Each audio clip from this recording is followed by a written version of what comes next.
Livro Carta aos Jovens de Todos os Tempos, São João Bosco.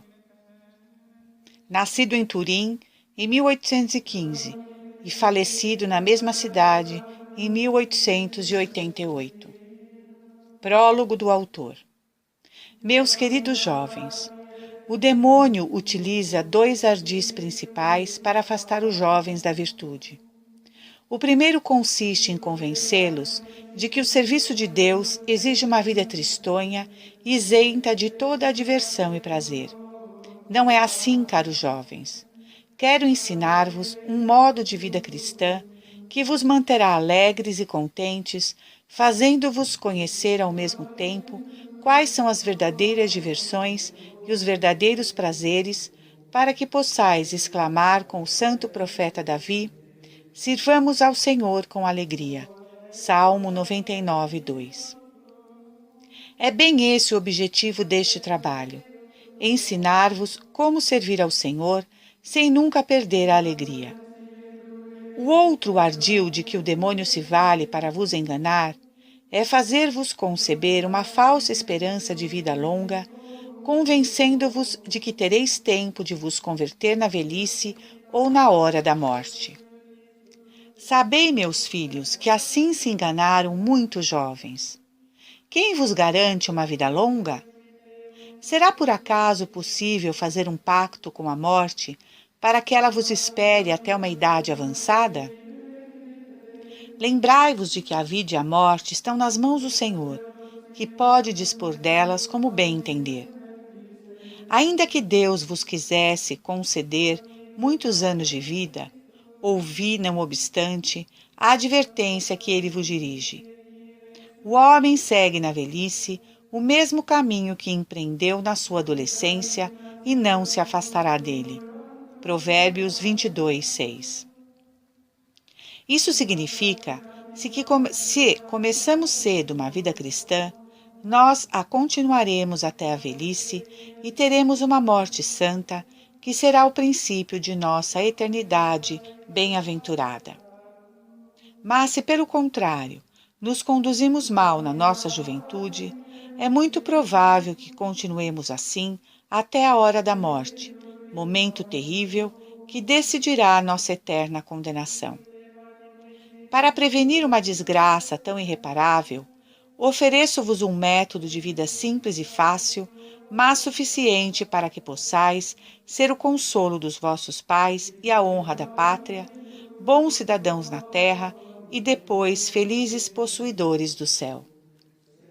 Meus caros jovens, eu vos amo de todo o meu coração. Basta-me que sejais ainda jovens para que vos ame com ardor. Podereis achar escritores muito mais virtuosos e sábios do que eu, mas dificilmente encontrareis quem vos ame em Jesus Cristo mais do que eu e que mais deseje vossa felicidade. E vos amo particularmente porque em vossos corações conservais ainda o tesouro da virtude, com o qual tendes tudo, e cuja perda vos faria o mais infelizes e desgraçados habitantes do mundo. Que o Senhor esteja sempre convosco e vos dê a graça de pôr em prática estes meus conselhos, para poder salvar vossas almas e aumentar assim a glória de Deus, único fim que me propus ao escrever este livrinho.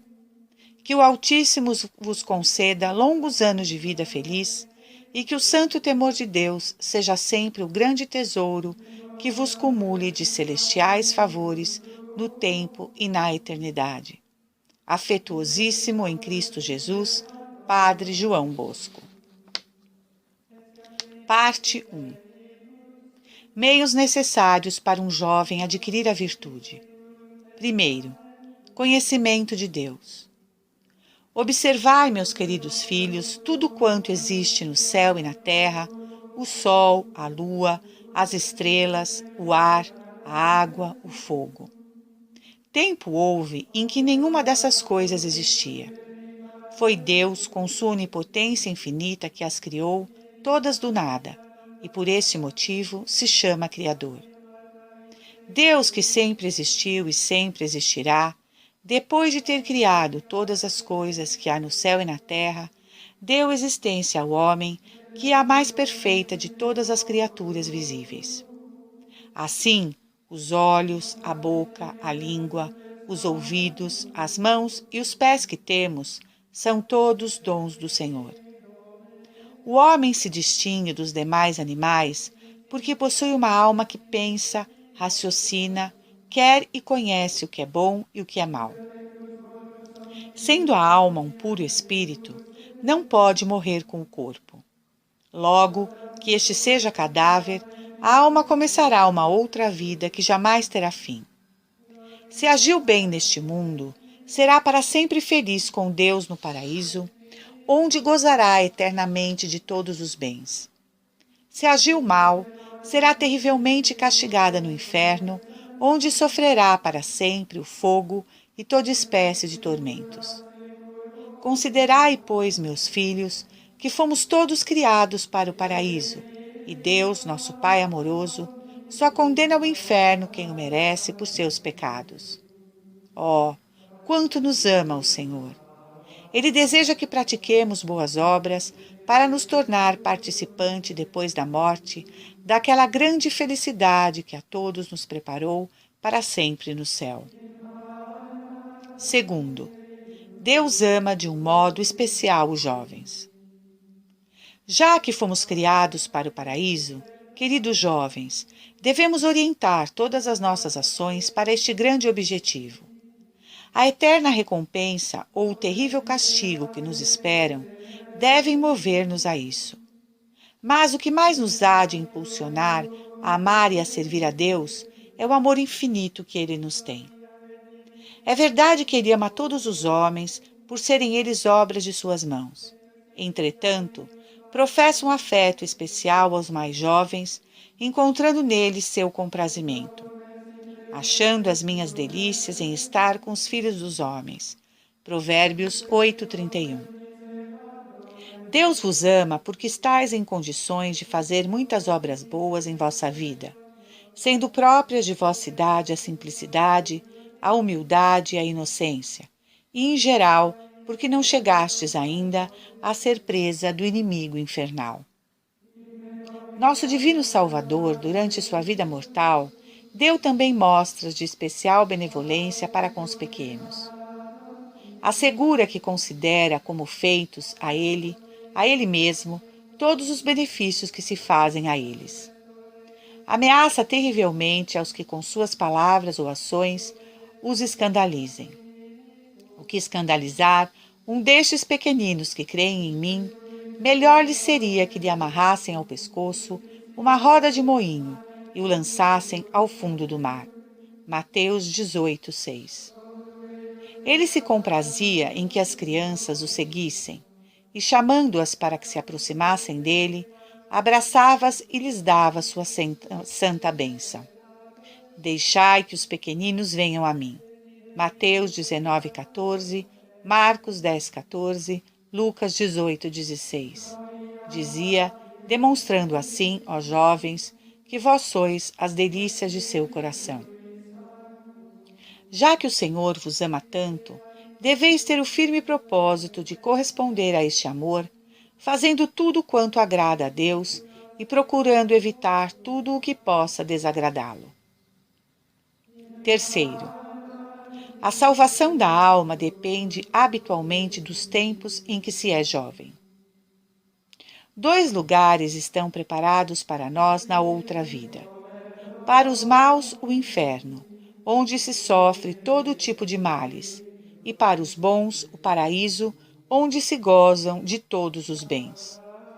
Mas o Senhor nos adverte que, se começais a ser bons desde a juventude, depois o sereis durante toda a vida, e Deus premiará vossas boas obras com uma eternidade de glória.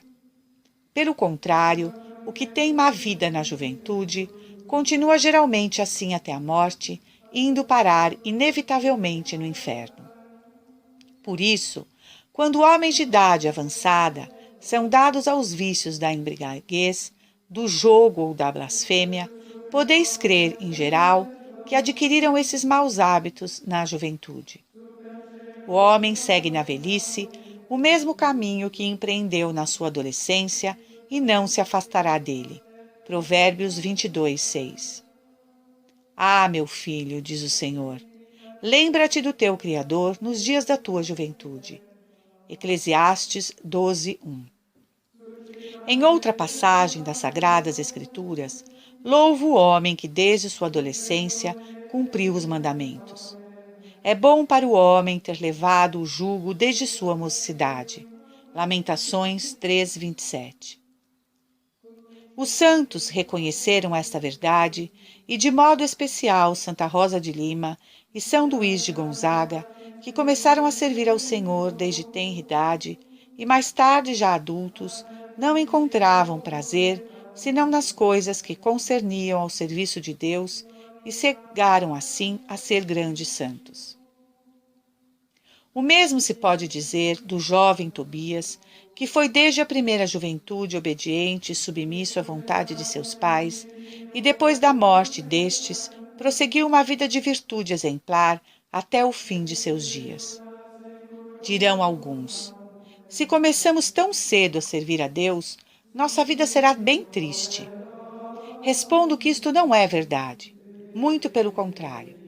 Tal coisa acontece somente aos que servem ao demônio. Desses, ainda quando se esforçam por parecer alegres, sentem no coração o remorso por terem ofendido a Deus e uma voz que lhes diz: és desgraçado, porque és inimigo do teu Deus. Quem mais afável e jovial do que São Luís de Gonzaga? Quem mais risonho e alegre do que São Felipe Neri ou São Vicente de Paulo?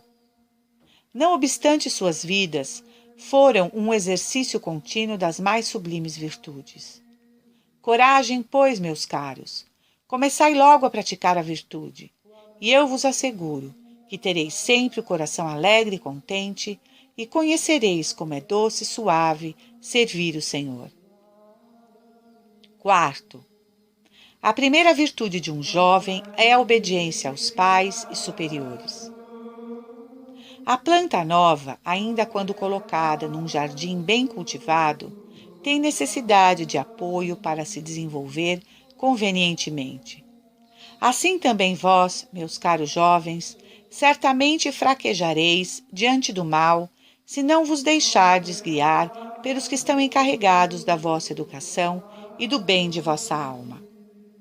Deveis obedecer com exatidão a vossos pais e àqueles que fazem as vezes deles. Honra teu pai e tua mãe, e terás longa vida sobre a terra, diz o Senhor. Êxodo 20, 12. Mas honrá-los como? Obedecendo, respeitando e proporcionando a eles a assistência devida. Obedecer. Para cumprir inteiramente esta primeira obrigação, é preciso que, quando vos ordenarem alguma coisa, a façais prontamente, sem demonstrar descontentamento. Longe de vós ser como os que dão manifestações de descontentamento, fazendo sinais com a cabeça, ou, o que é ainda pior, respondendo com insolência. Esses injuriam seus pais e o próprio Deus, que se serve dos pais para manifestar-lhes sua vontade. Nosso Salvador, ainda que onipotente, quis ensinar-vos a obedecer, submetendo-se em tudo à Santíssima Virgem e a São José, e ao praticar o humilde ofício de carpinteiro. E era-lhes submisso. Lucas 2,51. Mais tarde, para obedecer ao Pai Celestial, ofereceu-se a morrer na cruz e a sofrer os mais cruéis tormentos. Fez-se obediente até a morte e morte de cruz. Filipenses 2:8. Deveis, da mesma forma, respeitar muito a vosso pai e vossa mãe, nada façais sem sua permissão, e não vos mostreis impacientes em sua presença, guardando-vos de pôr a nu os seus defeitos. Nada fazia São Luís de Gonzaga sem permissão. Quando não estavam em casa seus pais, solicitava até aos próprios domésticos. O jovem Luís Comolo viu-se um dia obrigado, sem culpa, a permanecer fora de sua casa mais tempo do que lhe tinha sido concedido. Ao voltar, pediu humildemente perdão aos pais, derramando lágrimas por aquela desobediência involuntária. Deveis, por fim, prestar assistência a vossos pais em suas necessidades, servindo-os em casa, na medida do possível, e entregando-lhes o dinheiro ou os presentes que vos façam, para empregá-los segundo achem melhor. Deveis, ademais, rogar todos os dias por eles, para que Deus lhes conceda os bens espirituais e temporais de que necessitam. O que digo aqui de vossos pais deve aplicar-se também a todos os superiores, eclesiásticos ou leigos, e aos mestres, dos quais recebereis com humildade e respeito todas as instruções, conselhos e correções. Porque em tudo o que vos mandam, não procuram senão o vosso maior bem. Ademais, obedecendo a eles, obedeceis ao próprio Jesus Cristo e à Santíssima Virgem. Eu vos recomendo de todo o coração 2 coisas. A primeira é que sejais sinceros com os superiores, nunca lhes ocultando vossas faltas com dissimulação e ainda menos negando tê-las cometido. Disseis sempre com franqueza a verdade, porque a falsidade, além de ofender a Deus, vos torna filhos do demônio, príncipe da mentira, e vos fará perder a honra e a reputação quando vossos superiores e companheiros descobrirem a verdade. A segunda é que tomeis por regra de conduta os conselhos e advertências destes mesmos superiores. Felizes de vós, se assim o fizerdes. Passareis uma vida feliz, porque todas as vossas ações serão sempre boas e darão bom exemplo ao próximo. Concluo dizendo-vos que o jovem obediente chegará a ser santo. Pelo contrário, o desobediente vai por um caminho que conduzirá à perdição. Quinto, respeito às igrejas e aos atos religiosos. A obediência e o respeito que deveis ter para com os superiores deve estender-se às igrejas e a todos os atos de religião. Como católicos, devemos venerar tudo o que se relaciona com o templo do Senhor, que é um lugar santo e casa de oração.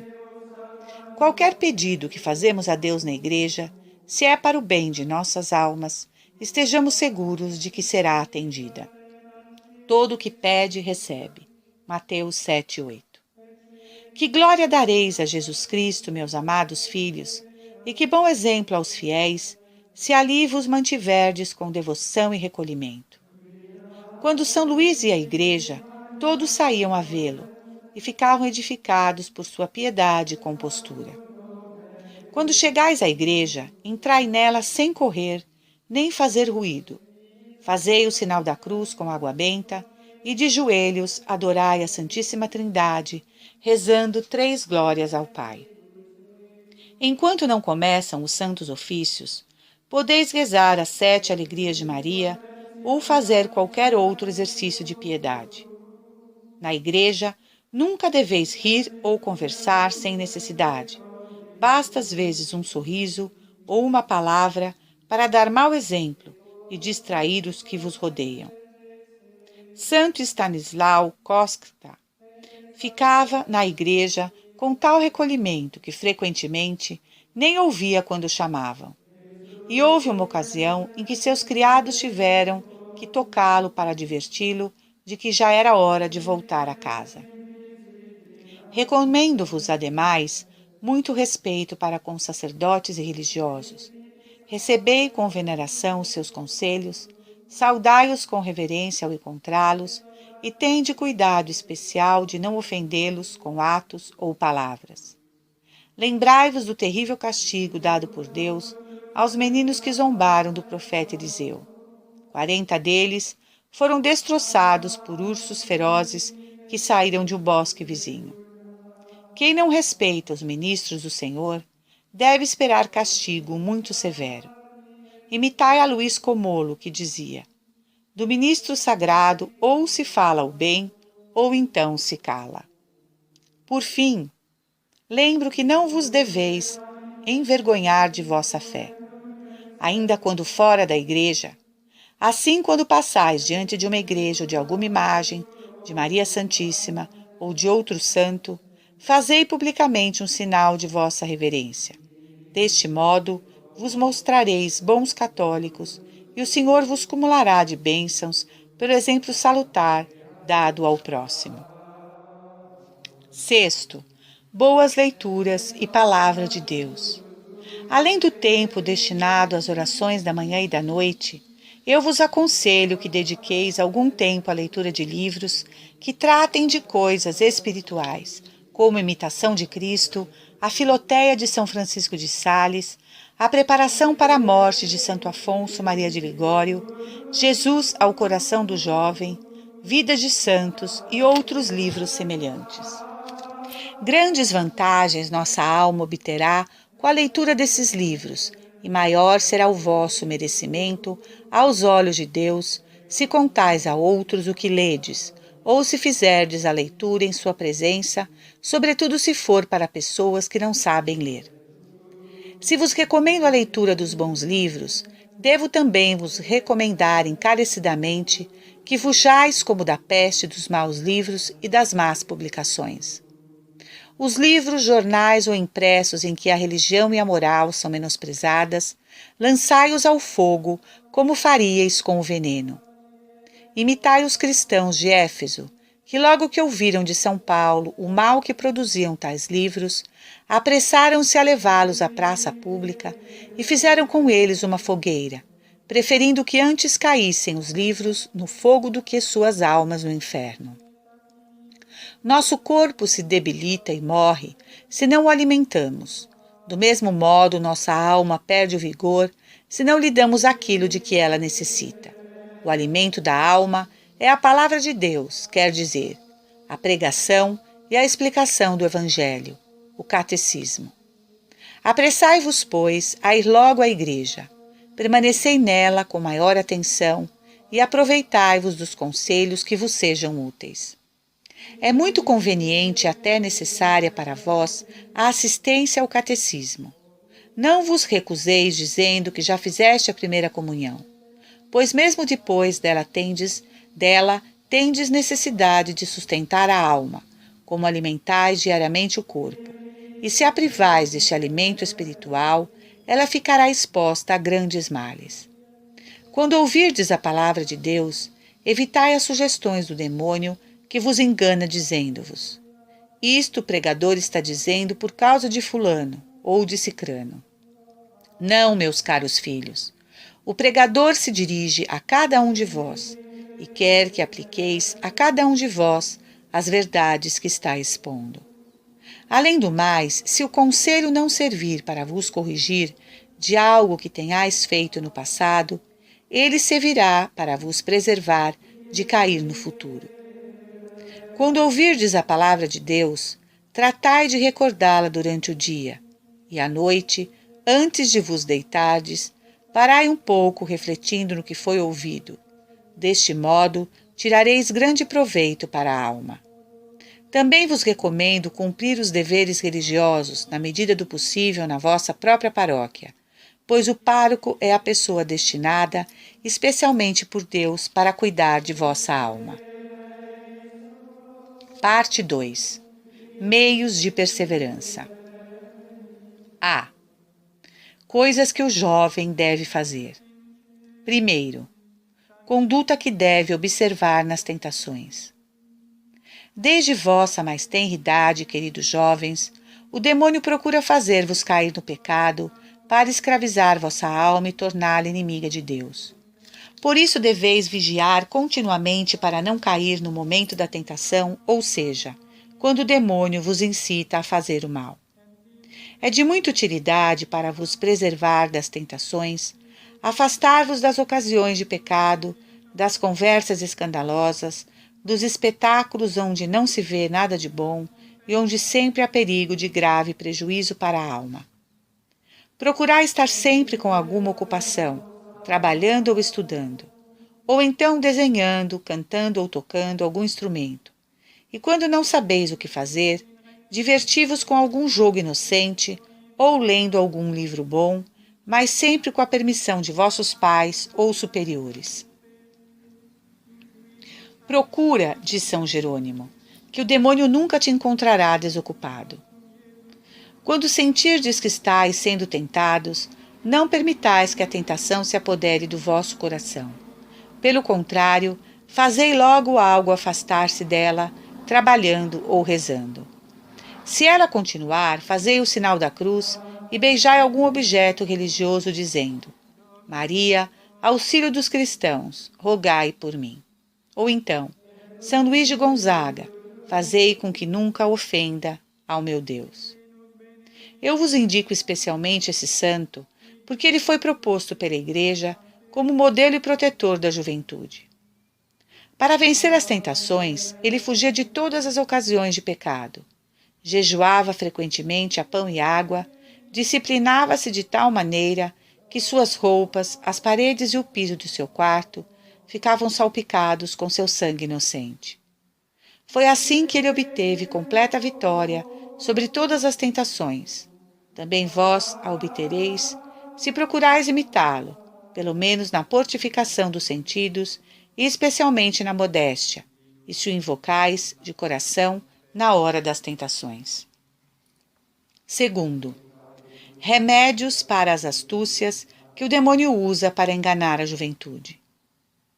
O primeiro laço que o demônio costuma estender para arruinar vossa alma é insinuar em vós a falsa ideia de que não podereis continuar, pelos 40, 50 ou 60 anos que esperais viver, a difícil trilha da virtude, afastados de todos os prazeres. Quando o demônio insinuar isso, respondei: quem me garante que chegarei até essa idade? Minha vida está nas mãos do Senhor, e pode ser que hoje mesmo seja o último dia de minha existência. Quantos da mesma idade que eu estavam saudáveis, alegres e contentes, e no dia seguinte já eram levados para o sepulcro? Quantos companheiros meus foram afastados deste mundo na flor da juventude? Não poderia acontecer-me o mesmo? E ainda que devêssemos trabalhar aqui muitos anos no serviço do Senhor, por acaso não seremos recompensados abundantissimamente com uma eternidade de glória e felicidade no paraíso? Por outro lado, vemos que aqueles que vivem na graça de Deus estão sempre alegres e conservam paz e serenidade de espírito até nas horas de aflição. E sucede exatamente ao contrário com os que se entregam aos prazeres, pois vivem nervosos, intranquilos, e quanto mais se esforçam para encontrar a paz em seus divertimentos, mais se sentem infelizes. Não há paz para os maus, diz o Senhor. Isaías 57, 21. Talvez algum de vós alegue: somos jovens. Se nos pomos a pensar na eternidade e no inferno, nos entristeceremos e acabaremos com a cabeça transtornada. Não nego que a ideia de uma eternidade desgraçada, com um suplício que jamais acabará, ponha medo e espanto a qualquer pessoa. Mas dizei-me, se vos transtorna a cabeça só a ideia de cair no inferno, no que será cair de fato nele? Então mais vale pensar nele agora do que cair nele mais tarde, porque é evidente que se meditamos nele como devemos, saberemos evitá-lo. Ademais, se o pensamento do inferno é aterrador, também é verdade que a esperança do paraíso, onde se gozam todos os bens, nos cumula de consolação. Por isso os santos, enquanto pensavam seriamente na eternidade das penas, viviam com grande alegria na firme confiança de que Deus os ajudaria a evitá-las e lhes daria um dia posse da recompensa eterna preparada para seus fiéis servidores. Coragem, pois, meus caros. Experimentai servir ao Senhor e vereis como é doce e suave o seu serviço e como ele inundará vosso coração de contentamento nesta vida e na eternidade. Terceiro, como conservar a mais bela das virtudes. Toda virtude nos jovens é um precioso adorno que os torna amados por Deus e pelos homens. Mas a rainha de todas as virtudes, a virtude angélica, a santa pureza, é um tesouro de tal valor que os jovens que a possuem se tornam semelhantes aos anjos do céu, embora ainda sejam mortais na terra. serão como os anjos de Deus no céu, diz nosso divino Salvador. Mateus 22:30. Essa virtude é como o eixo em torno do qual se reúnem e se conservam todos os bens. Se por desgraça se perder, todas as outras virtudes estarão perdidas. Todos os bens me vierem com ela, diz o Senhor. Livro da Sabedoria 7:11. Mas essa virtude, caros jovens, que vos torna como outros tantos anjos do céu, virtude muito querida por Jesus e Maria, é sumamente invejada pelo inimigo das almas, que costuma dar terríveis assaltos para vos fazê-la perder e pelo mesmo manchar. Por isso, eu vos sugiro algumas regras, à maneira de armas, mediante as quais certamente conseguireis conservar tal virtude e afugentar o inimigo tentador. A principal é a vida recolhida. A pureza é um diamante de grande valor. Quem expõe um tesouro à vista do ladrão corre grande risco de ser assassinado.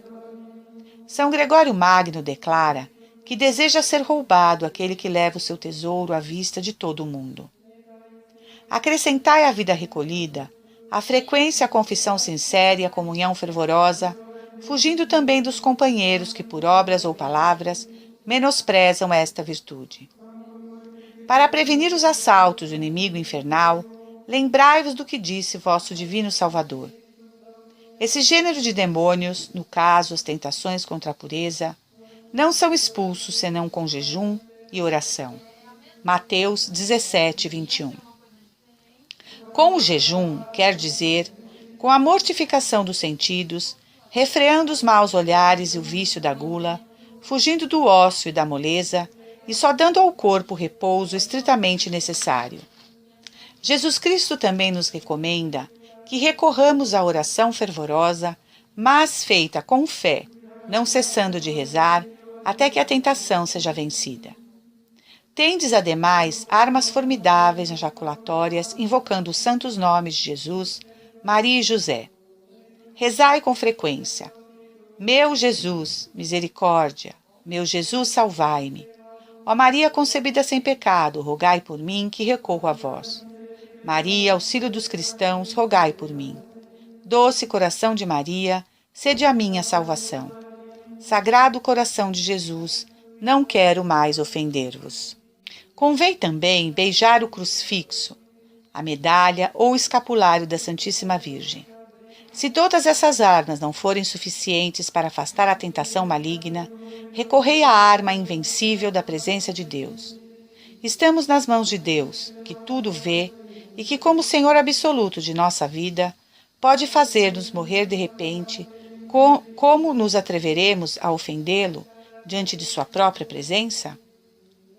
O patriarca José, cativo no Egito, foi provocado a cometer uma ação infame, mas imediatamente respondeu: Como posso cometer este pecado na presença do meu Deus?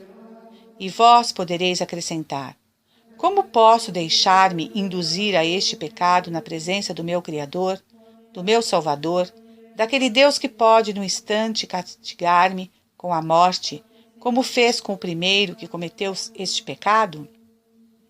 Parece-me impossível não vencer as tentações, recorrendo nas horas de perigo à presença de Deus. Quarto, devoção a Maria Santíssima.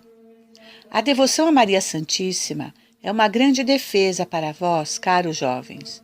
Ouvi a voz desta boa mãe que vos diz: Quem é pequeno, que venha a mim. Provérbios 9:4.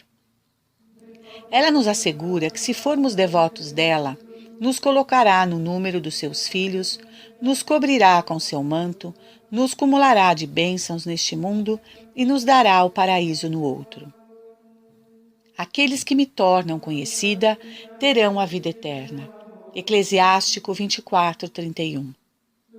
Amai, pois, esta vossa Mãe Celestial.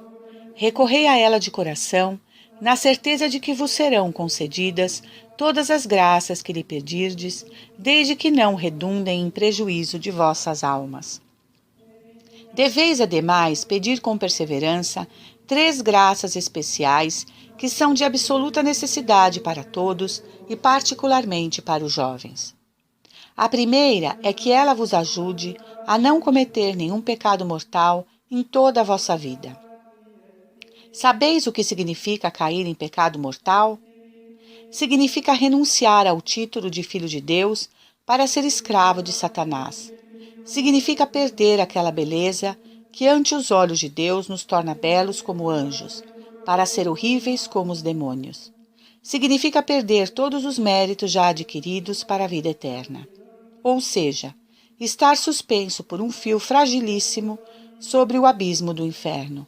Ou seja ainda, proferir uma enorme injúria à bondade infinita, o que é o maior mal que se possa imaginar. Ainda que Maria Santíssima vos obtivesse muitas graças, de nada serviriam elas se não vos conseguisse a graça de não cair em pecado mortal. Isso deveis implorar-lhe dia e noite, em todos os vossos exercícios de piedade. A segunda graça especial que se deve pedir à Virgem é a de conservar a preciosa virtude da pureza de que já vos falei. O jovem que a conserva tem semelhança com os anjos do paraíso, e por isso seu anjo da guarda o olhará como irmão e se alegrará na sua companhia.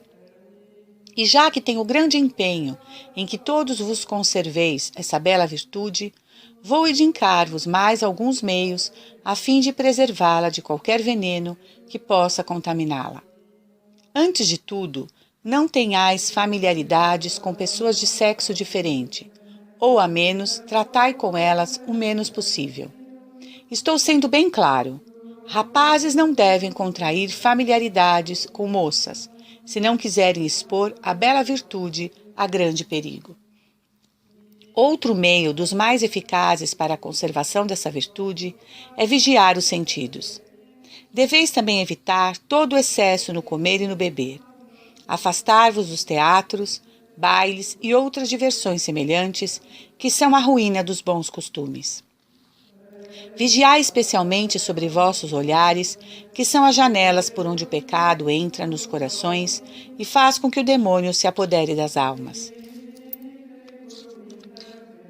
Não vos detenhais jamais a contemplar, ainda que rapidamente, qualquer coisa que seja contrária à modéstia. São Luís de Gonzaga era tão delicado neste ponto que nem consentia que se visse seus pés descobertos ao se deitar ou se levantar. Quando perguntaram a Domingos Sávio, jovenzinho, que viveu nesta casa do oratório, porque era tão recatado nos olhares, respondeu: resolvi não fitar o rosto de mulher alguma para fixar pela primeira vez minha vista, se for digno disso, no belíssimo rosto de Maria Santíssima, a Mãe da Pureza. A terceira graça que deveis pedir à Imaculada Virgem é a de sempre estar afastados da companhia dos que têm conversações livres e obscenas, que tratam de coisas que não ousariam dizer na presença de seus pais ou superiores. Afastai-vos deles, ainda quando forem amigos ou parentes, pois vos asseguro que sua companhia pode ser mais prejudicial a vossas almas que a de um demônio.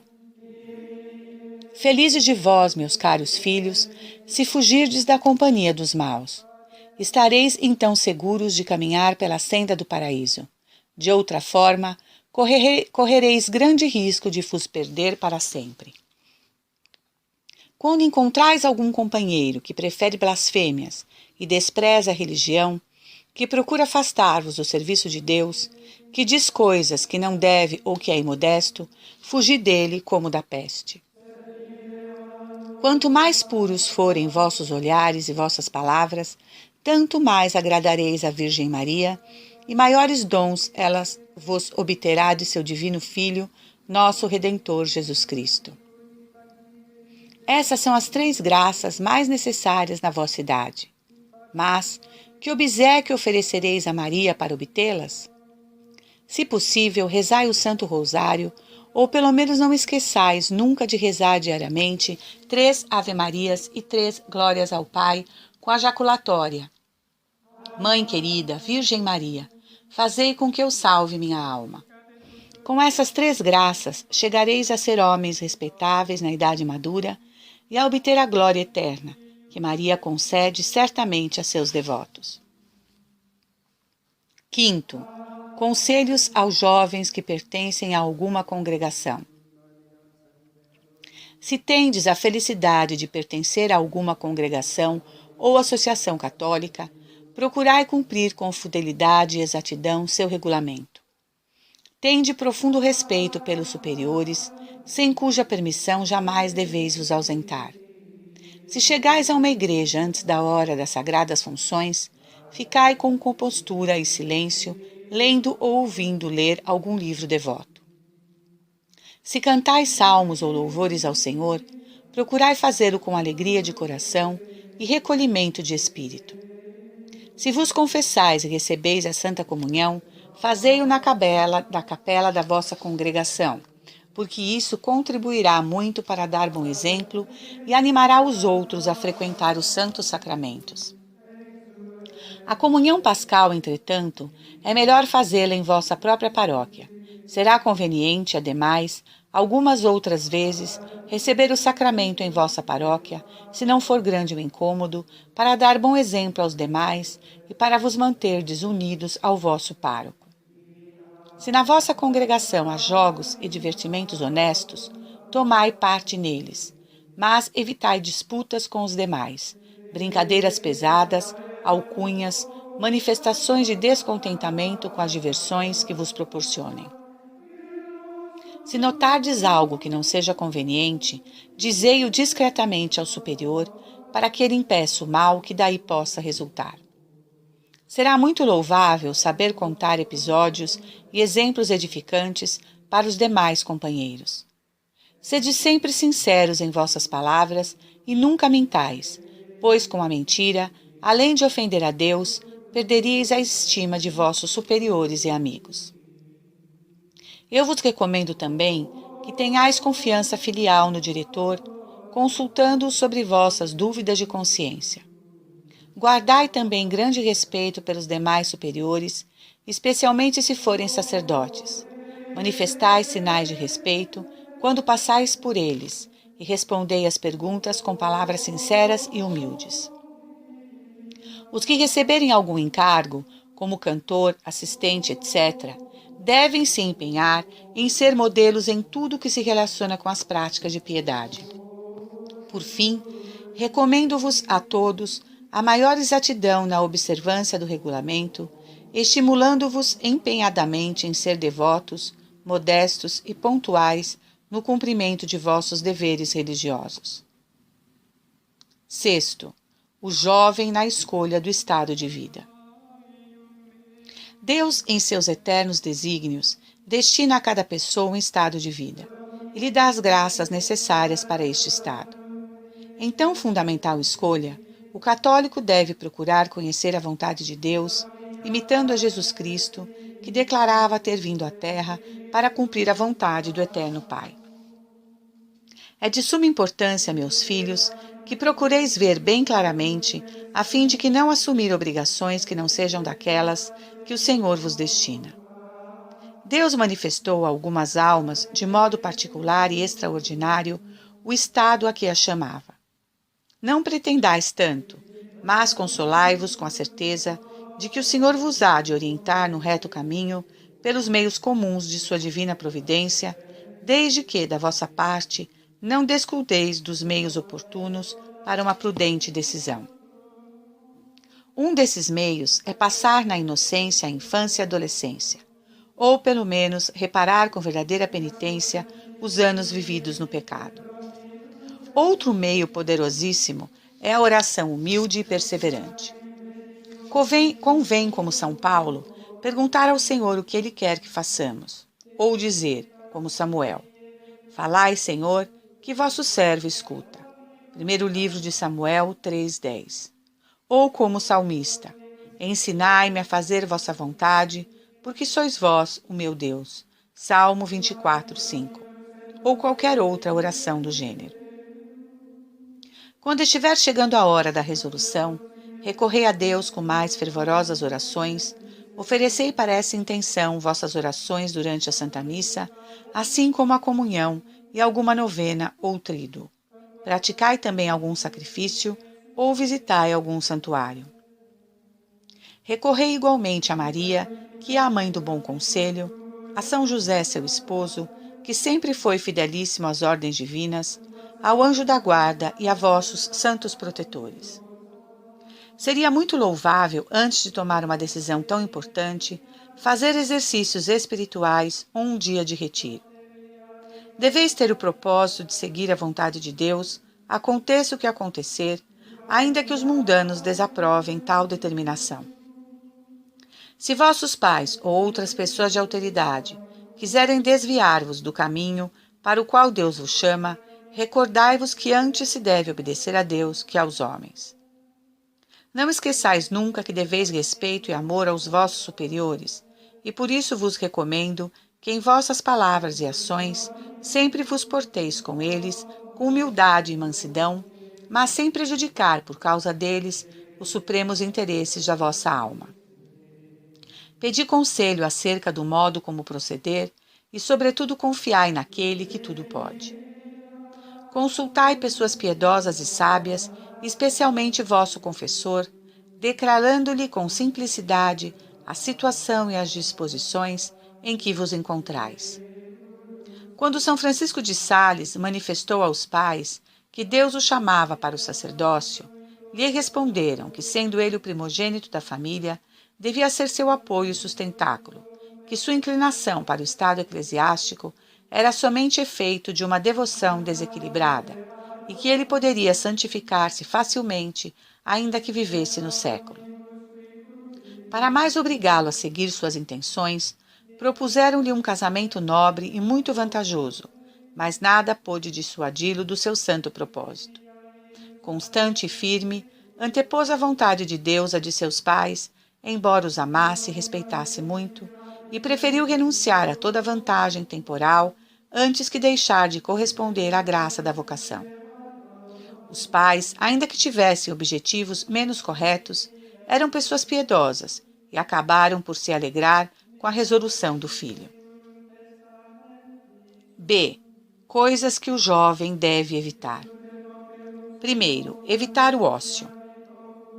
Um grande laço que o demônio estende para a juventude é o ócio, origem funesta de todos os vícios. Convencei-vos, pois, caríssimos, de que o homem nasceu para o trabalho, e quando foge dele, está fora de lugar e corre grande risco de ofender a Deus. O ócio é, segundo o Espírito Santo, o pai de todos os vícios, e o trabalho os combate e vence a todos. O maior tormento dos condenados no inferno é pensar que perderam o céu por terem passado no ócio a maior parte do tempo que Deus lhes tinha dado para se salvarem. Pelo contrário, os bem-aventurados no paraíso têm o maior consolo em se lembrarem de que um pouco de tempo empregado no serviço de Deus lhes valeu a eterna felicidade. Não pretendo, é claro, que vos ocupeis desde a manhã até a noite, sem descanso algum.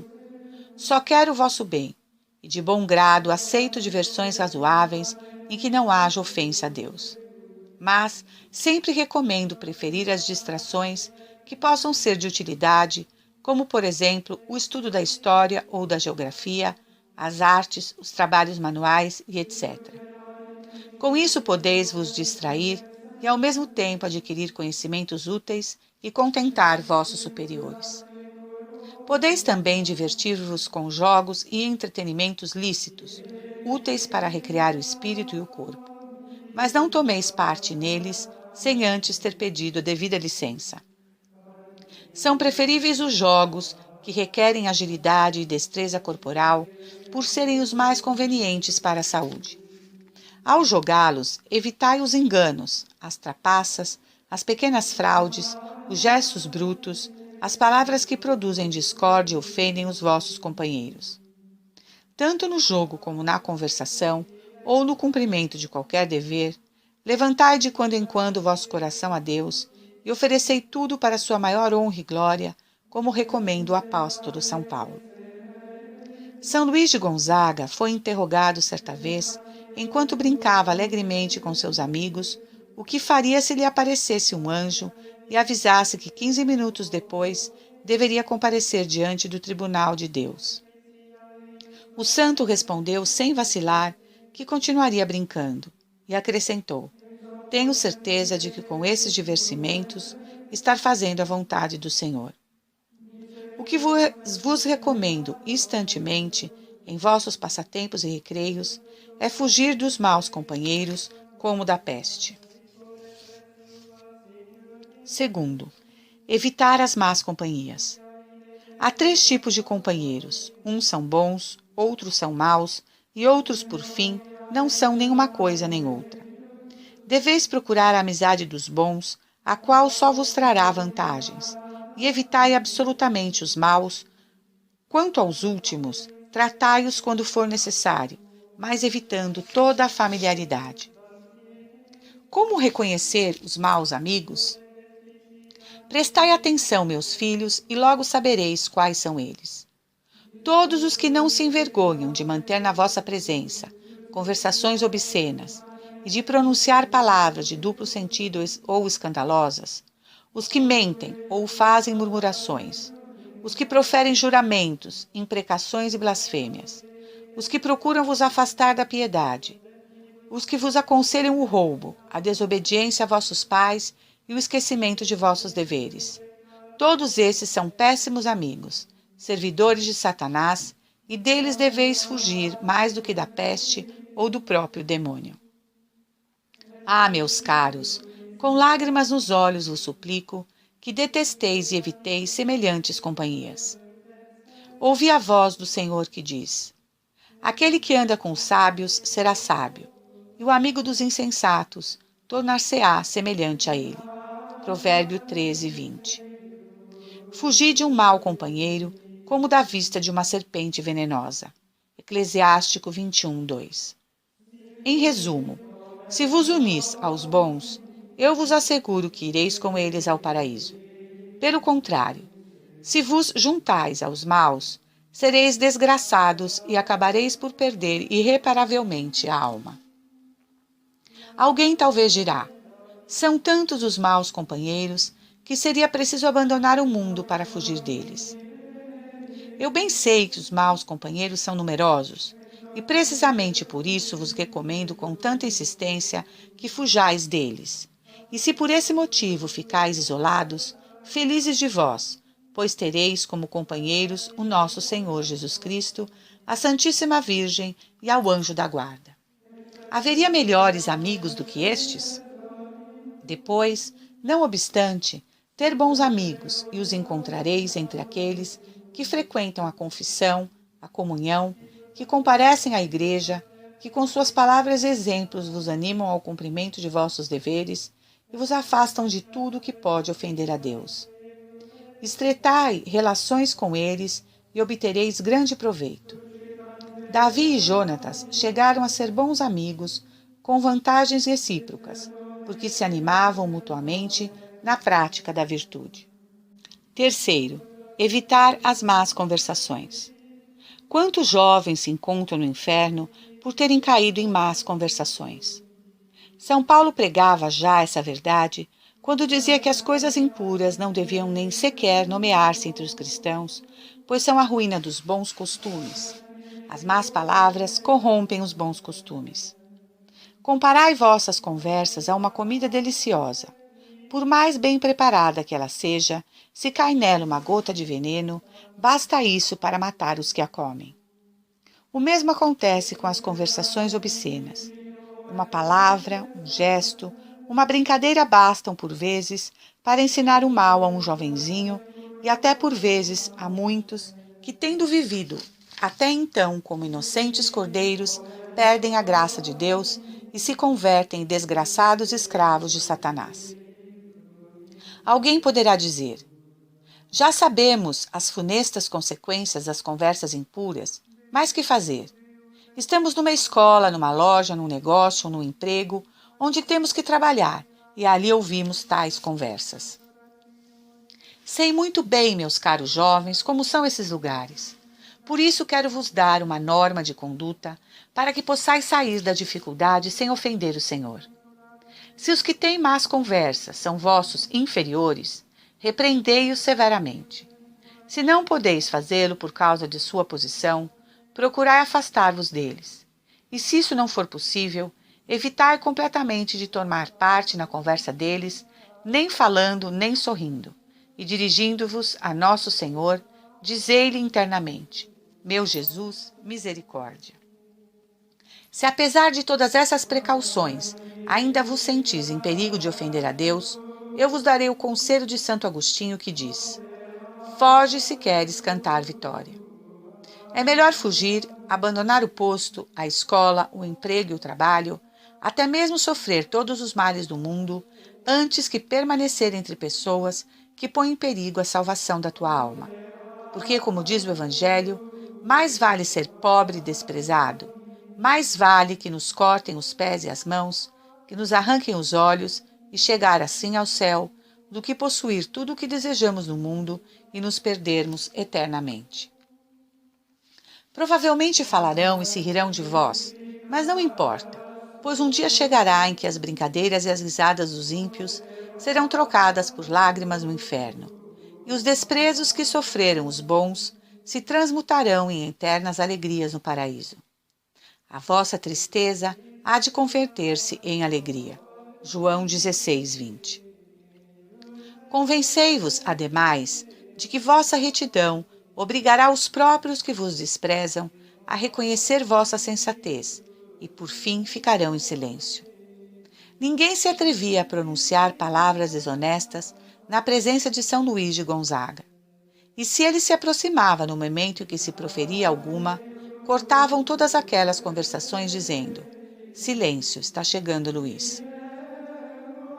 Quarto, evitar os escândalos. A palavra escândalo significa tropeço, e é chamado escandaloso quem com suas palavras ou ações dá aos demais ocasião de ofender a Deus. O escândalo é um pecado abominável, pois rouba a Deus as almas que ele criou para o céu e resgatou com o sangue precioso de Jesus Cristo e as entrega nas mãos do demônio, enviando-as para o inferno. Por isso, o escandaloso pode ser designado como verdadeiro ministro de Satanás. Quando o demônio já empregou inutilmente todos os seus ardis para seduzir um jovem, costuma servir-se finalmente dos escandalosos. Com que enorme número de pecados carregam a própria consciência aqueles que escandalizam na igreja, na rua, no colégio ou em qualquer outro lugar. Quanto maior é o número das pessoas que escandalizaram, tanto maior e mais tremenda é sua culpa aos olhos de Deus. E que dizer dos que levam a perversidade até o ponto de ensinar o mal às almas inocentes? Ouçam esses desgraçados a sentença que lhes deu um dia o Salvador. O que escandalizar um destes pequeninos que creem em mim, melhor lhe seria que lhe pendurassem ao pescoço a pedra de um moinho e lançassem ao fundo do mar. Mateus 18, 6. Quantas almas que hoje, irremissivelmente, se condenam ao inferno, chegariam ao paraíso se fosse possível eliminar do mundo os escândalos. Evitai, pois, esta raça de criminosos, fugindo deles como do próprio demônio. Uma menina de tenra idade, ouvindo certa vez palavras escandalosas, disse com acerto aos que a proferia: fora daqui, diabo maldito! Se vós, meus caros jovens, quereis ser verdadeiros amigos de Jesus e Maria, deveis não só fugir dos escandalosos, mas esforçar-vos por reparar, com o vosso bom exemplo, o grande mal que eles fazem às almas. Sejam, pois, boas e modestas vossas conversações. Sede devotos na igreja, obedientes e respeitosos para com vossos superiores. Oh, quantos companheiros vos imitarão, caminhando convosco pela senda do paraíso. Podeis estar seguros de salvar-vos com eles, porque, como diz Santo Agostinho, o que contribui para a salvação de uma alma pode esperar fundadamente que também salvará a própria. Animam salvaste, animam tuam predestinastes. Se salvaste uma alma, predestinaste a tua própria alma. Esses são os principais perigos de que deveis fugir no mundo, meus queridos jovens, se quereis adotar um teor de vida virtuoso e verdadeiramente cristão. Parte 3. Considerações para cada dia da semana. Desejo, meus filhos, que tenhais diariamente um pouco de meditação. Por isso aqui vos ofereço alguns curtos pensamentos para cada dia da semana. Espero que os lereis com atenção, caso não tenhais outro livro mais apropriado. Depois de vos terdes ajoelhado, dizei: Meu Deus, eu me arrependo de todo o coração por vos ter ofendido. Peço-vos a graça de compreender as verdades que vou meditar e de inflamar-me de amor por vós. Virgem Santíssima, Mãe de Jesus, rogai por mim. Domingo. A finalidade do homem.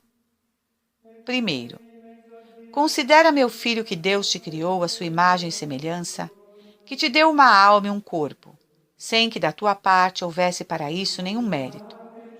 Ademais, pelo batismo, Deus te fez seu filho, te amou sempre e te ama ainda como Pai amoroso. O único fim para o qual te criou é para que o ames e sirva a Ele nesta vida, e deste modo possas merecer um dia ser eternamente feliz com Ele no paraíso. Não penses que vives neste mundo para divertir-te, enriquecer-te, comer, beber e dormir como os animais irracionais, pois o fim para o qual foste criado é infinitamente mais nobre e mais sublime, ou seja, para amar e servir a Deus nesta vida e salvar assim tua alma. Se procederes deste modo, que consolo sentirás na hora da morte. Mas se, pelo contrário, não pensares seriamente em servir a Deus, que remorsos não sentirás naquele instante, em que reconhecerás claramente que as riquezas e os prazeres que tanto procuraste na terra só serviram para encher de amarguras teu coração, fazendo-te ver o dano que causaram à tua alma. Por isso, meu filho, não queiras ser daqueles que só pensam em satisfazer o corpo com atos, palavras e divertimentos censuráveis, e no fim da vida se encontrarão em grande perigo de perdição eterna. O secretário de um rei da Inglaterra morreu exclamando: Infeliz de mim! Gastei tanto papel para escrever as cartas de meu senhor e não empreguei sequer uma folha de papel para anotar meus pecados e fazer uma boa confissão. Segundo, verás melhor a importância do teu fim se considerares que tua salvação eterna ou tua eterna condenação dependem de ti. Se salvas tua alma, muito bem, serás feliz para sempre. Mas se a perdes, perde tudo: alma, corpo, céu, Deus que é teu fim. E para toda eternidade serás desgraçado. Não imiteis a loucura dos desgraçados que dizem: Vou cometer agora este pecado, mas depois me confessarei. Não te enganes a ti mesmo com tais palavras, porque o Senhor amaldiçoa o homem que peca na esperança de obter perdão. Lembra-te de que os condenados que estão no inferno tinham a intenção de mais tarde se converter e, apesar disso, se perderam por toda a eternidade.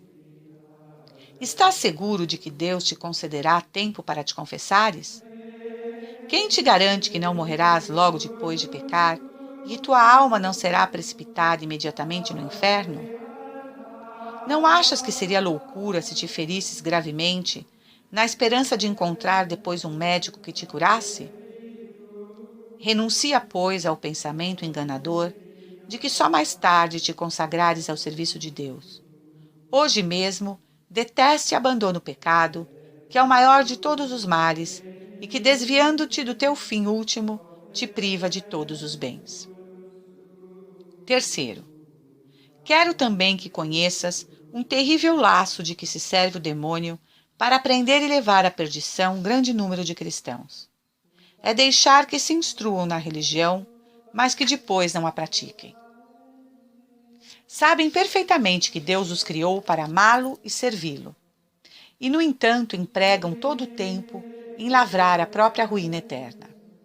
De fato, quantas pessoas vemos no mundo que pensam em tudo, menos na salvação? Se diz a um jovem que frequente os sacramentos, que faça um pouco de oração e etc., logo responde: tem outras coisas que fazer. Tenho que trabalhar, que me divertir. Ó infeliz! E não tens uma alma para salvar? Quanto a ti, jovem católico que lês estas considerações, não te deixes enganar pelo demônio. Promete a Deus que de agora em diante todas as tuas palavras, pensamentos e ações se orientarão para a salvação da tua alma. Grave loucura seria procurares com tanto afinco o que deve acabar em pouco tempo e te esqueceres da eternidade que não tem fim. São Luís de Gonzaga poderia ter gozado de todos os prazeres, honras e riquezas deste mundo, mas renunciou a todos eles dizendo: de que me servem essas coisas para a vida eterna? Conclui tu também com este pensamento: tenho uma alma, se a perco, perco tudo. Ainda que ganhasse o mundo inteiro à custa de minha alma, de que me aproveitaria? De que serve ao homem ganhar o mundo inteiro, se vier perder sua alma? Se chego a ser um grande homem, um ricaço, se consigo atingir a celebridade como sábio que domina todas as ciências e todas as artes do mundo, mas depois perco minha alma, de que me adiantarão todas essas coisas? A própria sabedoria de Salomão não me valeria de nada se me condenasse.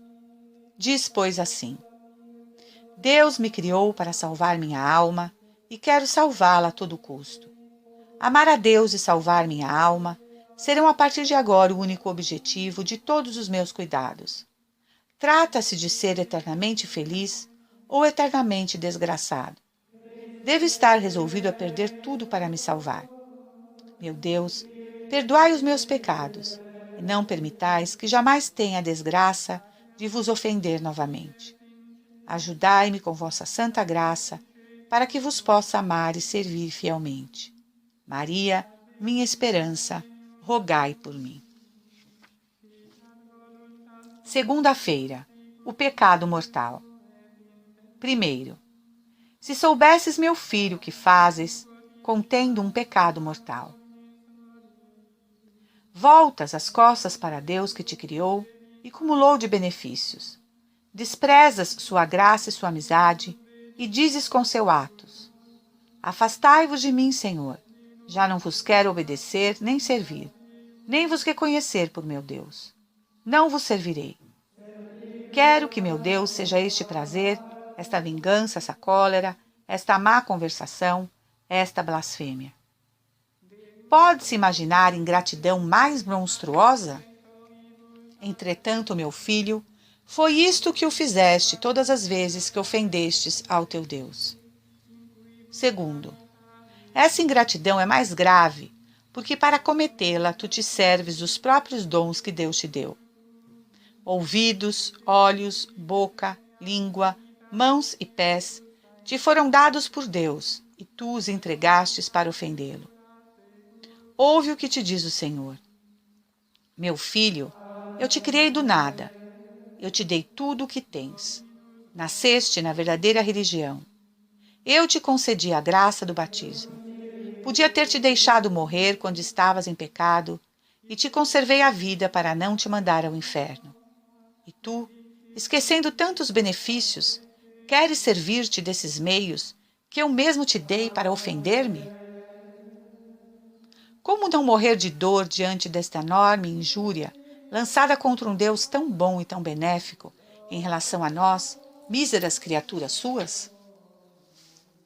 Terceiro, considera ademais que esse Deus, apesar de sua bondade e misericórdia infinitas, não deixa de estar justamente indignado com tuas ofensas, e quanto mais continuas vivendo no pecado, tanto mais excitas contra ti sua cólera. Deves por isso temer que o Senhor te abandone, se multiplicas teus pecados. Não porque te falte sua misericórdia, mas porque não terás tempo de pedir perdão, já que não merece a misericórdia do Senhor quem abusa dela para ofendê-lo. Grande é o número dos pecadores que viveram no pecado com a esperança de se converterem, e a morte chegou quando menos a esperavam. Deus não lhes deu tempo para se reconciliarem com ele, e agora se acham perdidos para sempre. Não tremes em pensar que pode acontecer-te o mesmo? Depois de tantas culpas que Deus te perdoou, não poderá Ele te castigar ao primeiro pecado mortal que cometas e precipitar-te logo no inferno? Dá-lhe graças por te ter esperado até agora e toma uma firme resolução, dizendo: Ó meu Deus, quanto vos ofendi até o presente. Basta! Quero empregar toda a vida que me resta em vos amar, em chorar meus pecados, arrependendo-me deles de todo o coração. Meu Jesus, quero amar-vos. Dai-me forças. Virgem Santíssima, Mãe de Deus, ajudai-me. Assim seja. Terça-feira. A morte. Primeiro, a morte consiste na separação da alma e do corpo, ficando absolutamente abandonadas todas as coisas deste mundo. Considera, meu filho, que tua alma deve necessariamente separar-se do corpo, mas não sabes quando, nem onde, nem como te surpreenderá esta separação. Não sabes se ela te apanhará na cama, no trabalho, na rua ou noutro lugar. A ruptura de uma veia, uma infecção pulmonar, uma febre, um ferimento, um tombo, um terremoto ou um raio são suficientes para te tirar a vida. Isso pode acontecer-te dentro de um ano, de um mês, de uma semana, de uma hora, ou talvez acabas de ler estas páginas. Quantos estavam bem à noite quando se deitaram e foram encontrados mortos no dia seguinte? Quantos atacados de apoplexia morreram rapidamente? E para onde foram depois? Se estavam na graça de Deus, felizes deles, são eternamente felizes. Se estavam no pecado, serão atormentados para todo sempre. E tu, meu filho, se morreres neste momento, o que seria da tua alma? Infeliz de ti se não estás preparado, porque o que não está pronto para morrer bem hoje, corre grande risco de morrer mal. Segundo, o lugar e a hora de tua morte não te são conhecidos, mas é certíssimo que ela virá. Ainda supondo que não te surpreenda uma morte repentina ou violenta, sem embargo, a última hora da tua vida há de chegar. Nessa hora, estendido sobre o leito, assistido por um sacerdote que rezará junto de ti as orações dos agonizantes, rodeado por tua família que chora, com o crucifixo numa mão e uma vela acesa na outra, te encontrarás às portas da eternidade. Tua cabeça sentirá ardores e não encontrará repouso. Tua visão estará obscurecida, tua língua estará ardendo, tua garganta seca, teu peito oprimido. O sangue se gelará nas tuas veias. Teu corpo será consumido pela enfermidade, de teu coração transpassado por 1000 dores. Quando a alma tiver abandonado o corpo, este coberto por uma mortalha, será lançado a um buraco, onde se converterá em podridão. Os vermes o devorarão, e de ti só restarão alguns ossos desencarnados e um pouco de pó mal cheiroso. Abre uma tumba e observa o que restou de um jovem rico, de um homem poderoso no mundo, pó e podridão. O mesmo te acontecerá a ti. Lê estas considerações com atenção, meu filho, e lembra-te de que elas se aplicam a ti como a todos os outros homens.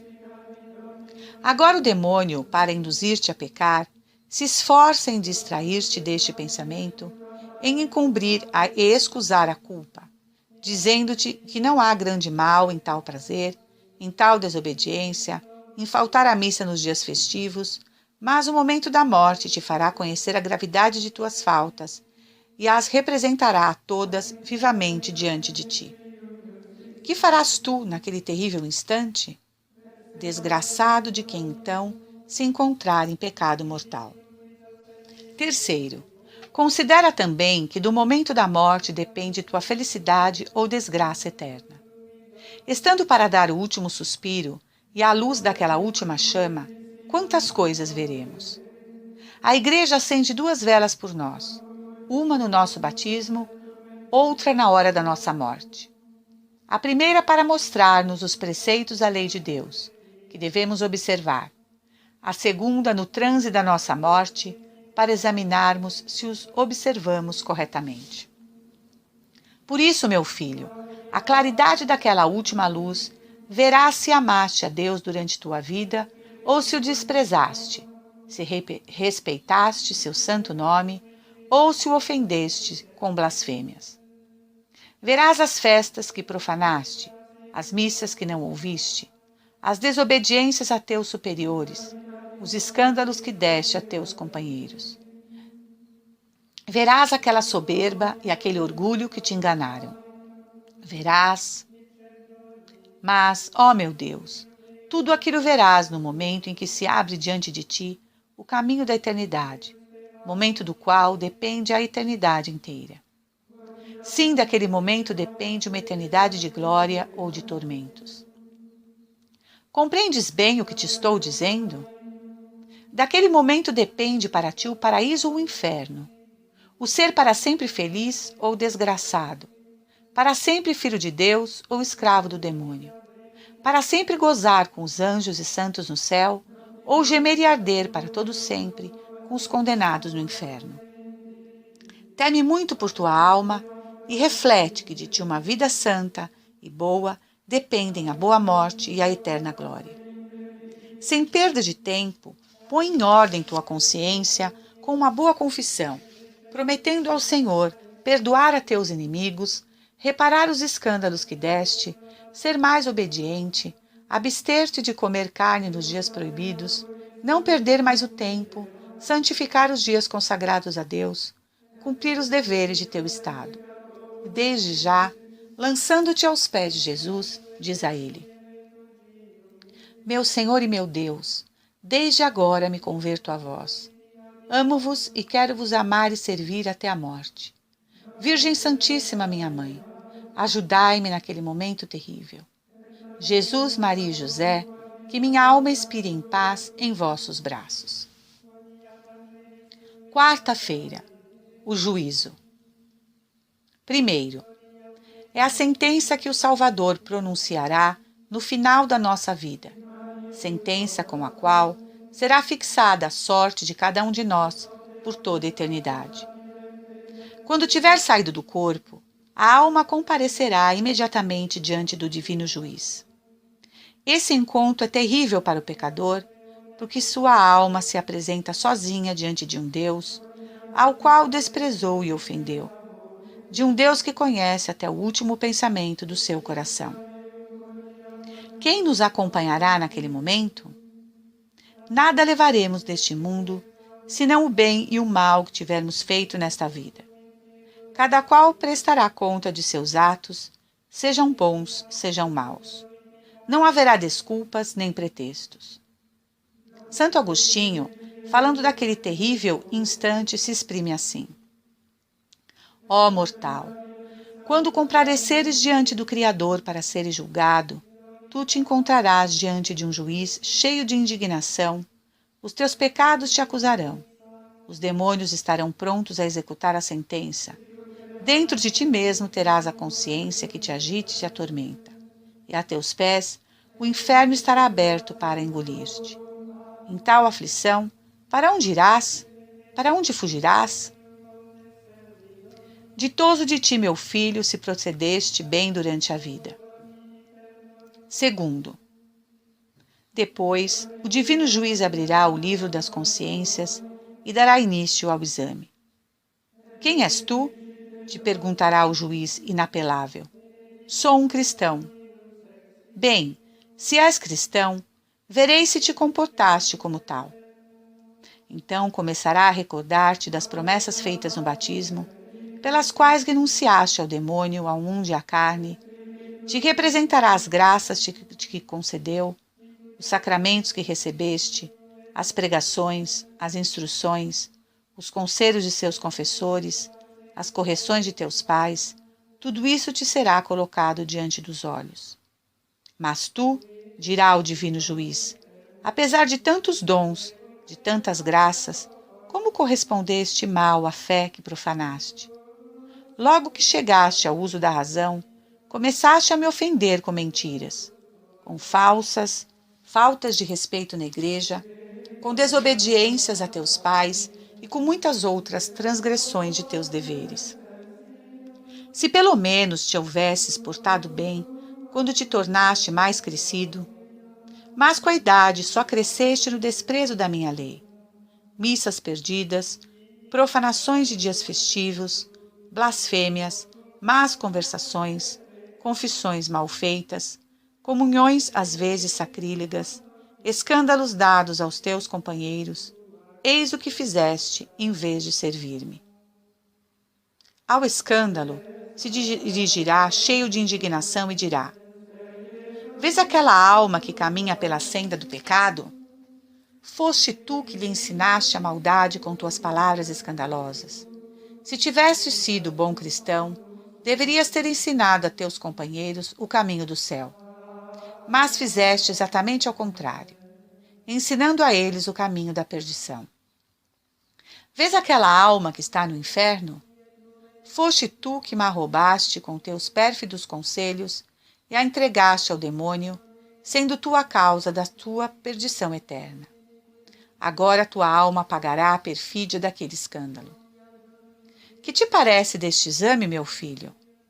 Que te dirá a tua consciência? Ainda tens tempo se quiseres. Pede a Deus perdão de teus pecados, prometendo sinceramente jamais voltar a ofendê-lo, e começa hoje mesmo uma vida cristã. Assim poderás adquirir um tesouro de boas obras para quando tiveres que comparecer ante o tribunal de Jesus Cristo. Terceiro, em vista de um exame tão rigoroso pelo divino juiz, o pecador tratará de se desculpar dizendo que não esperava ser julgado com tanta severidade. Mas o Senhor lhe responderá: não ouviste naquela pregação do catecismo? Não leste naquele livro que eu ia pedir conta de tudo? O desgraçado se lembrará então da misericórdia divina, mas já não haverá misericórdia para ele, porque não merece misericórdia quem por tanto tempo abusou dela. Com a morte acabou o tempo da misericórdia. A alma se lembrará dos anjos, dos santos, de Maria Santíssima, mas ela, em nome de todos, dirá: queres agora a minha proteção? Não me quiseste por mãe durante tua vida. Agora também não te quero mais por filho. Já não te conheço. Então o pecador, encontrando-se perdido, pedirá gritando às montanhas e penhascos que o escondam, mas estes não se moverão. Invocará o inferno e o verá aberto diante de si. Nesse mesmo momento, o juiz inexorável proferirá a terrível sentença: vai-te, filho infiel, afasta-te de mim. Meu Pai Celestial te amaldiçoa. Eu também te amaldiçoo. Vai-te para o fogo eterno a gemer e penar no inferno, com os demônios por toda a eternidade. Aquela alma desgraçada, antes de afastar-se para sempre de Deus, voltará uma última vez o olhar para o céu, no cúmulo do desespero, e exclamará: adeus, companheiros. Adeus, amigos que habitais no reino da glória. Adeus, pai, mãe, irmãos, irmãs. Vós gozareis eternamente, e eu serei para sempre atormentado. Adeus, anjo da minha guarda. Anjos e santos do paraíso. Nunca vos verei. Adeus, meu Salvador. Cruz santa, sangue divino derramado inutilmente por mim. Neste momento deixo de ser filho de Deus para ser no inferno escravo do demônio. Então, aquela alma infeliz cairá nas mãos dos demônios, que a arrastarão e precipitarão nos abismos das penas, de misérias e de tormentos eternos. Não temes, meu filho, que te aconteça o mesmo? Ah, por amor de Jesus e de Maria, prepara-te com boas obras para merecer uma sentença favorável. Lembra-te de que, quanto mais é espantosa a sentença proferida contra o pecador, tanto mais consoladoras serão as palavras de Jesus para o homem que tenha vivido cristamente. Vem, vem tomar posse da glória que te preparei. Tu me serviste com fidelidade no breve tempo da tua vida. Agora serás eternamente feliz. Entra no gozo do teu Senhor. Meu Jesus, concedei-me a graça de ser do número desses bem-aventurados. Virgem Santíssima, ajudai-me, protegei-me na vida e na morte, e especialmente quando me apresentar no tribunal do vosso divino Filho para ser julgado. Quinta-feira. O inferno. Primeiro, o inferno é um local destinado pela justiça divina para castigar com suplícios eternos os que morrem em pecado mortal. A primeira pena que os condenados padecem no inferno é a dos sentidos, por ser todo o seu corpo atormentado por um fogo que arde horrivelmente sem jamais diminuir. Esse fogo penetrará pelos olhos, pela boca e por todo o corpo, e cada um dos sentidos padecerá uma pena especial. Os olhos ficarão obscurecidos pelo fumo e pelas trevas, e aterrorizados ao ver os demônios e os demais condenados. Os ouvidos não ouvirão incessantemente senão gritos, uivos, prantos e blasfêmias. O olfato será atormentado com o mau cheiro do enxofre e betume ardentes que o sufocará. A boca sofrerá sede ardentíssima e padecerá uma fome canina. Sofrerão fome como cães. Salmo 59, 7 e 15. Deus permitiu que o rico Epulão, em meio àqueles tormentos, dirigisse um olhar a Lázaro, pedindo por misericórdia uma gota de água para aliviar o ardor que o consumia. Mas até esta lhe foi negada. Aqueles infelizes, em meio às chamas, devorados pela fome e sede, atormentados por um fogo que não cessa, bradam, uivam e se desesperam. Ah, inferno, inferno, como são desgraçados os que caem nos teus abismos. E tu, meu filho, que dizes? Se tivesses que morrer neste momento, para onde irias? Se não podes suportar agora, sem gritar de dor, a ligeira chama de uma vela na mão, como poderás sofrer aquelas chamas por toda a eternidade? Segundo, considera por outro lado, meu filho, o remorso que sentirá a consciência dos condenados. Sua memória, entendimento e vontade padecerão terríveis tormentos. Recordarão continuamente o motivo por que se perderam, isto é, por terem querido satisfazer uma paixão qualquer. E este pensamento será para eles um verme roedor que jamais morrerá. Pensarão no tempo que Deus lhes tinha concedido para salvar-se da perdição, nos bons exemplos de seus companheiros, nos propósitos formados e não postos em prática. Pensarão nas pregações ouvidas, nos conselhos de seus confessores, nas boas inspirações para deixar o pecado, e vendo que já não há remédio, lançarão uivos desesperados. A vontade jamais terá nada do que deseja, sofrendo pelo contrário todos os males. O entendimento conhecerá o bem imenso que perdeu. A alma separada do corpo e apresentada diante do divino tribunal, entreviu a beleza de Deus, conheceu sua bondade, contemplou por um instante o esplendor do paraíso, terá ouvido talvez os dulcíssimos e harmoniosos cantos dos anjos e bem-aventurados.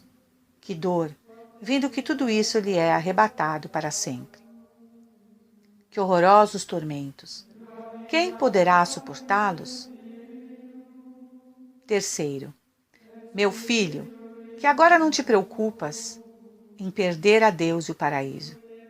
Esperas por acaso conhecer tua cegueira, quando tantos companheiros teus, mais ignorantes e mais pobres do que tu, estiverem gloriosos e triunfantes no reino dos céus, e tu estiveres maldito por Deus e arrojado fora daquela pátria bem-aventurada, do gozo de Deus, da companhia da Virgem Santíssima e dos santos?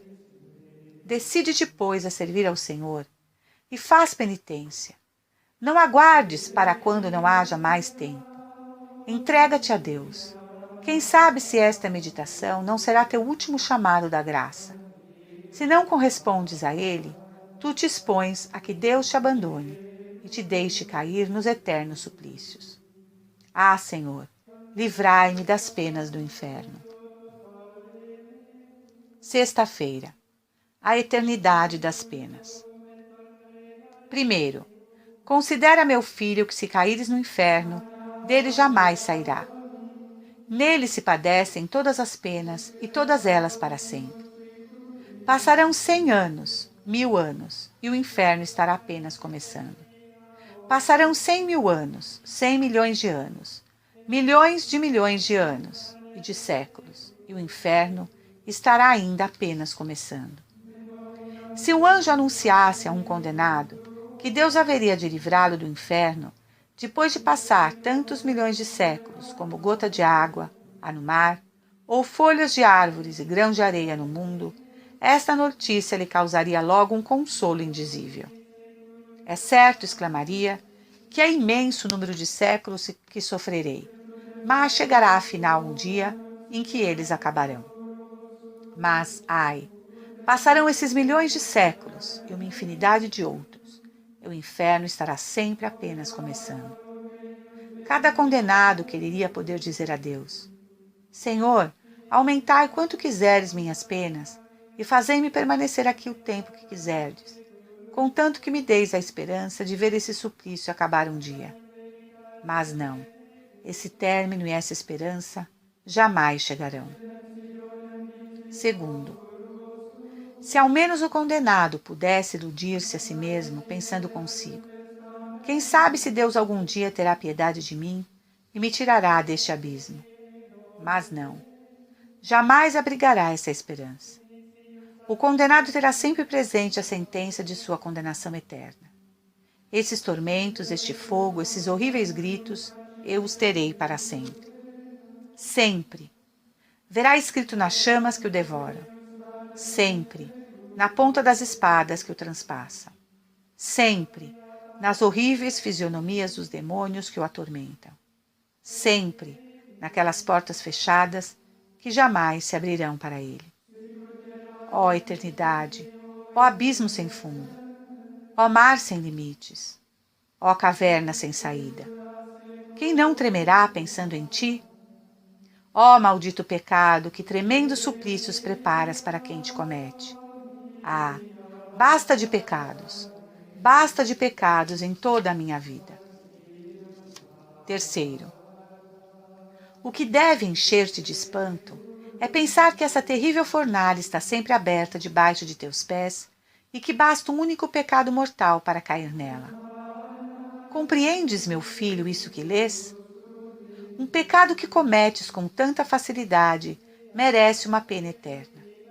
Uma blasfêmia, uma profanação dos dias festivos, um furto, um ódio, uma palavra, um ato, um pensamento obsceno, bastam para condenar-te às penas do inferno. Ah, meu filho, ouve atentamente o meu conselho. Se a consciência te censura de algum pecado, vá imediatamente confessar-te para principiar logo uma boa vida. Põe em prática todos os conselhos do teu confessor e, se for necessário, faz uma confissão geral. Promete fugir das ocasiões perigosas, das más companhias, e se Deus te chamar a deixar o mundo, obedece-lhe com prontidão. Tudo que se faz para evitar uma eternidade de tormentos é pouco, é nada. Nenhuma segurança é excessiva quando está em jogo a eternidade, escreveu São Bernardo. Oh, quantos jovens na flor da idade abandonaram o mundo, a pátria, a família, e foram sepultar-se nas grutas e desertos, não vivendo senão de pão e água, às vezes só de algumas raízes. E tudo isso para evitarem o inferno. E tu, que fazes depois de merecer tantas vezes o inferno pelo pecado?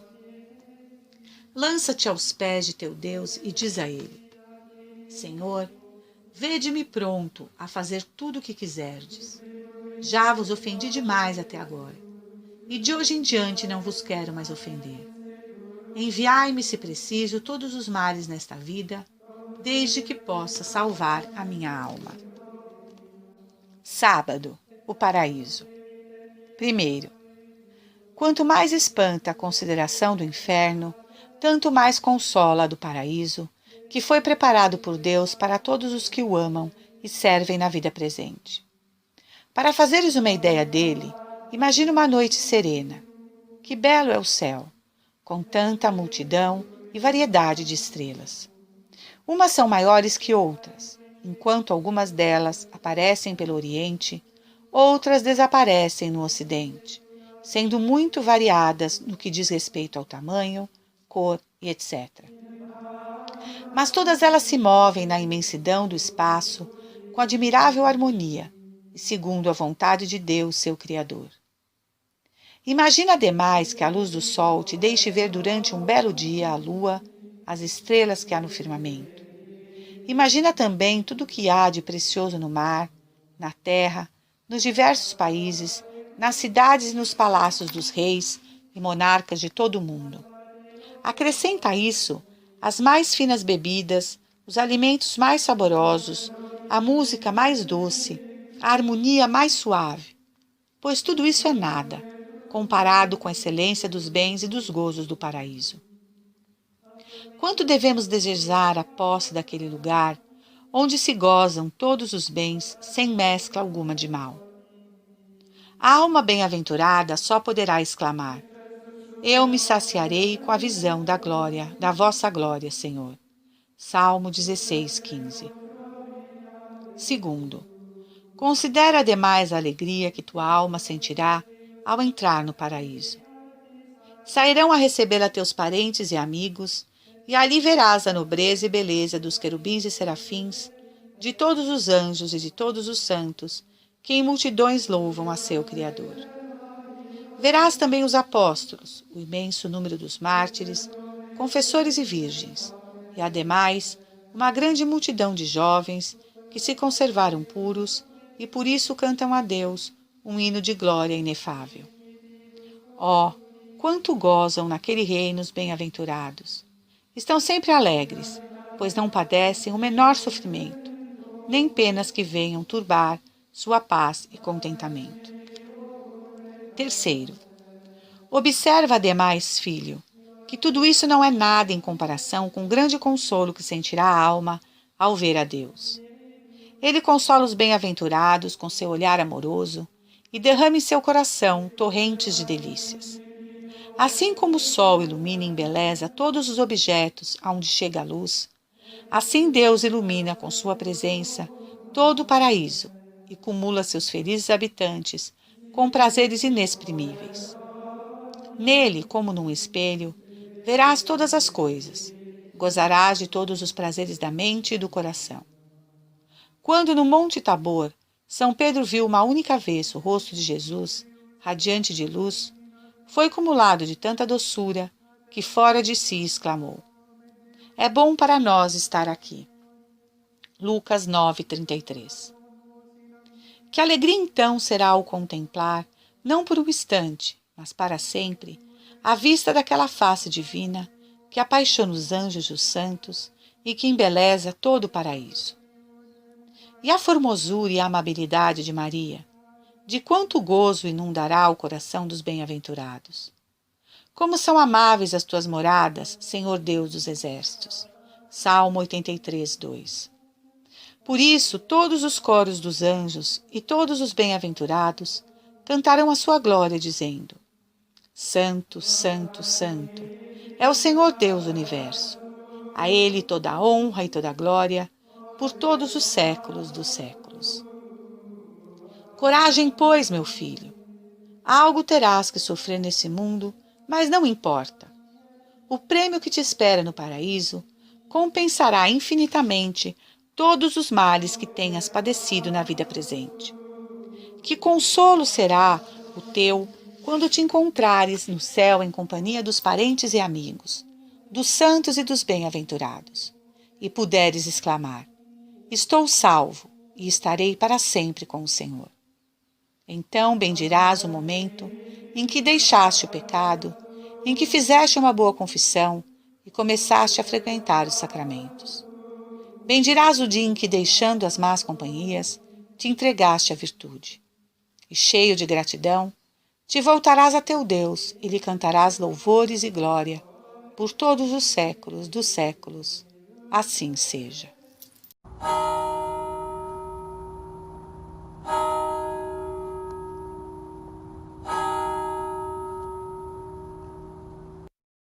Angelus Domini, nunciavit Mariae,